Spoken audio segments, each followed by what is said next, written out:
Section 2, Article 3 of our Constitution explicitly states, "The right of the people to be secure in their persons, houses, papers, and effects against unreasonable searches and seizures of whatever nature or for any purpose shall be inviolable, and no search warrant or warrant of arrest shall issue except upon probable cause to be determined personally by the judge after examination under oath or affirmation of the complainant and the witnesses he may produce,"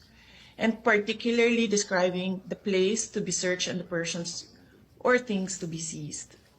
This means that for an arrest to be lawful, it must be carried out pursuant to a warrant issued by a Filipino judge of a Philippine court. This was at best a warrantless arrest. Under the rules of court, warrantless arrests are only permitted in 3 instances: in flagrante delicto, hot pursuit,